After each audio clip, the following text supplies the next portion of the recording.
Oke, sejak terpilihnya Prabowo Subianto sebagai Presiden Indonesia ke-8, kita sibuk soal siapa yang bakal menjabat sebagai menteri, wakil menteri, dan sejumlah badan lainnya. Tapi kita luput soal siapa ibu negara Republik Indonesia. Tapi meski tidak diatur secara resmi dalam tata negara, kehadiran sosok ibu negara dalam mendampingi presiden masih dianggap suatu kelaziman.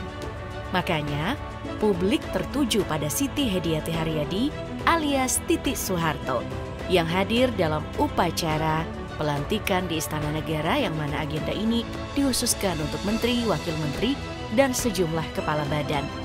Bukan sekadar hadir, ia juga berdiri berhadapan dengan Iriana Jokowi yang menandakan statusnya bukan sekadar tamu undangan, tapi sebagai bagian penting dalam agenda ini.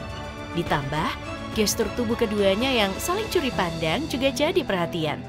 Spekulasi kemudian berkembang saat sebuah post di Wikipedia menuliskan status Titi Soeharto yang mana tertulis sebagai Ibu Negara Indonesia ke-8.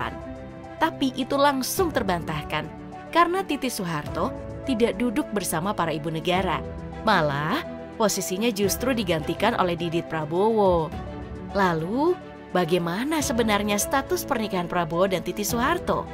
Jika pertanyaanmu adalah status pernikahan keduanya, ada banyak spekulasi. Dari banyak berita yang beredar, status pernikahan Prabowo dan Titi termulai dalam dokumen pencalonan keduanya saat mendaftar ke Komisi Pemilihan Umum KPU. Prabowo yang maju sebagai calon presiden, sementara Titi maju sebagai calon anggota legislatif DPR RI di daerah pemilihan Daerah Istimewa Yogyakarta. Dalam dokumen pendaftaran, status pernikahan Prabowo tertulis pernah. Begitu juga dengan Titi yang menulis P di kolom dokumen pendaftarannya. Padahal, di catatan sipil hanya ada 5 keterangan status perkawinan. Belum kawin, kawin, belum tercatat, kawin tercatat, cerai hidup, dan cerai mati. Artinya apa? Keduanya tidak mengakui status janda dan duda. Yang juga jadi pertanyaan nih, apakah beda arti pernah kawin dengan status bercerai? Sebenarnya ada perbedaan. Status pernah kawin mengacu pada hasil pembatalan perkawinan berdasarkan putusan pengadilan. Sementara status janda atau duda didasarkan pada hasil putusan gugatan atau permohonan talak berdasarkan putusan pengadilan atau salah satu pasangan suami atau istri meninggal dunia. Merujuk ke aturan ini, berdasarkan putusan pengadilan, tidak ada permohonan talak di antara keduanya. Makanya, sulit untuk menyebut kalau keduanya berpisah karena permohonan talak. Kenapa? Mari kita kilas balik keromantisan keduanya. Hubungan antara Prabowo Subianto dan Titi Soeharto adalah hubungan cinta, bukan perjodohan. Meski awal mula perkenalannya yang tidak terduga. Prabowo Subianto dan Titi Soeharto pertama kali bertemu ketika Titi menjadi murid dari Sumitro Joyo Hadikusumo, seorang ekonom dan politisi terkemuka, sekaligus ayah dari Prabowo. Nah, dari pertemuan itu, benih-benih cinta mulai tumbuh. Prabowo dan Titi pun menjalin hubungan romantis.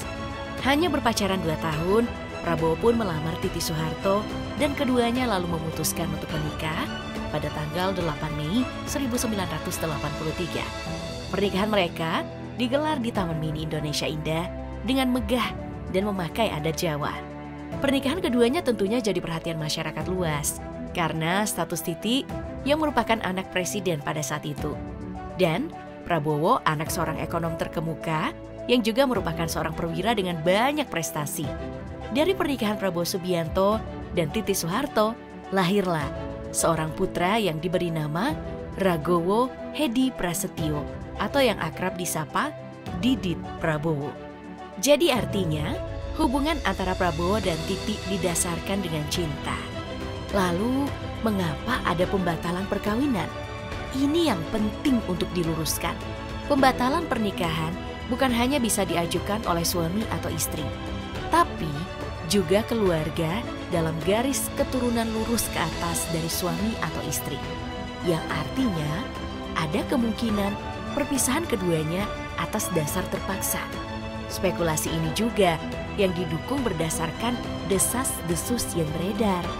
Perpisahan mereka dipicu oleh situasi politik yang memanas pada akhir masa pemerintahan Soeharto.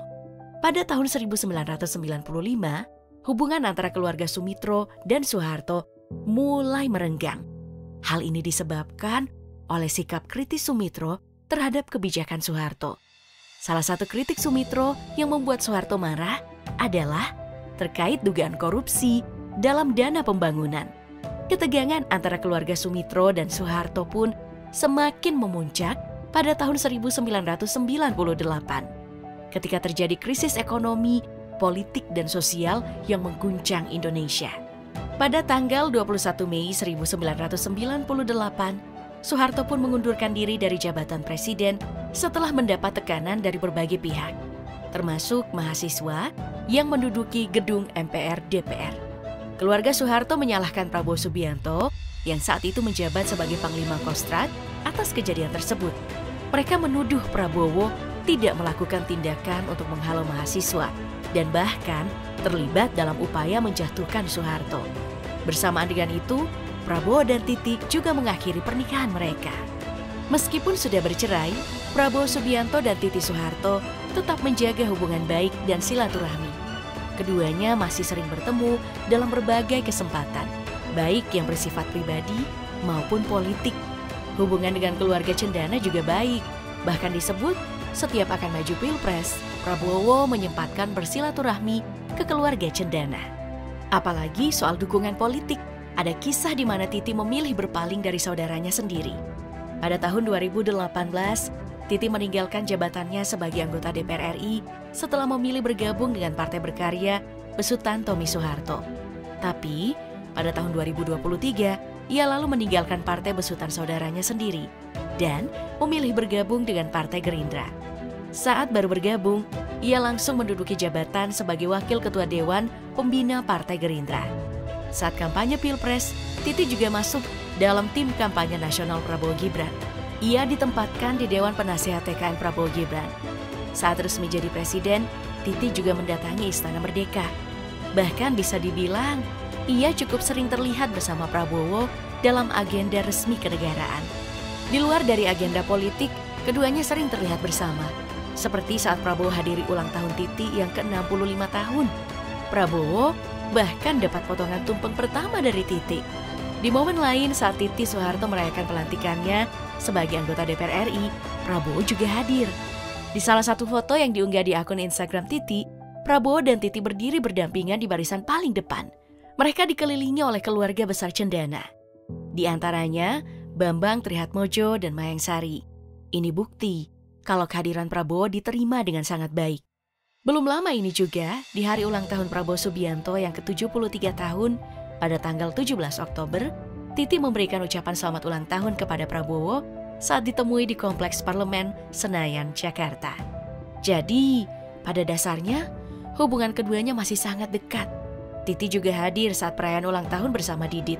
Apakah ini pertanda keduanya akan rujuk? Sulit untuk menjawab ini, tapi ada beberapa faktor pendukung. Seperti, baik Prabowo maupun Titi Soeharto juga tidak saling menikah lagi usai lebih dari 25 tahun berpisah.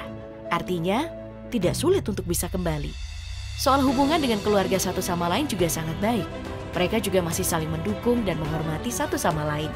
Kalau kita bicara sejak kapan, keduanya mulai dekat kembali dan sering menjadi sorotan media, terutama ketika Prabowo kembali aktif di dunia politik.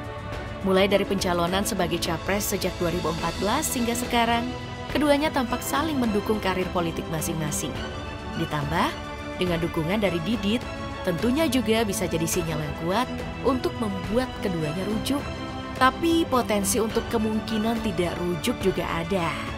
Kalau kalian masih ingat wawancara Titi Soeharto dengan Aiman Wicaksono, yang mana saat disinggung soal isu rujuk, Titi menyebut nggak usah rujuk. Nggak usah kok rujuk, kita nih hubungannya baik, tidak pernah ada perselisihan atau apa, nggak seperti Ia menyebut kalau meski tidak memilih untuk rujuk, hubungan keduanya tetap baik. Tapi kemungkinan pada saat itu, keduanya belum menormalisasi hubungan satu sama lain. Oke, semua memang setuju keduanya untuk rujuk. Dan jika benar iya, tantangannya adalah Titi nantinya akan menjalani peran ganda sebagai ibu negara dan anggota DPR RI. Ini dua kamar yang berbeda. Satu kamar eksekutif menjadi ibu negara, mendampingi presiden. Satunya kamar legislatif, mengawasi kinerja pemerintahan dan di dalamnya ada presiden. Nah, kalau misalkan ada arahan untuk menjadi ibu negara, maka memang idealnya tanggung jawab di parlemen itu harus dilepaskan.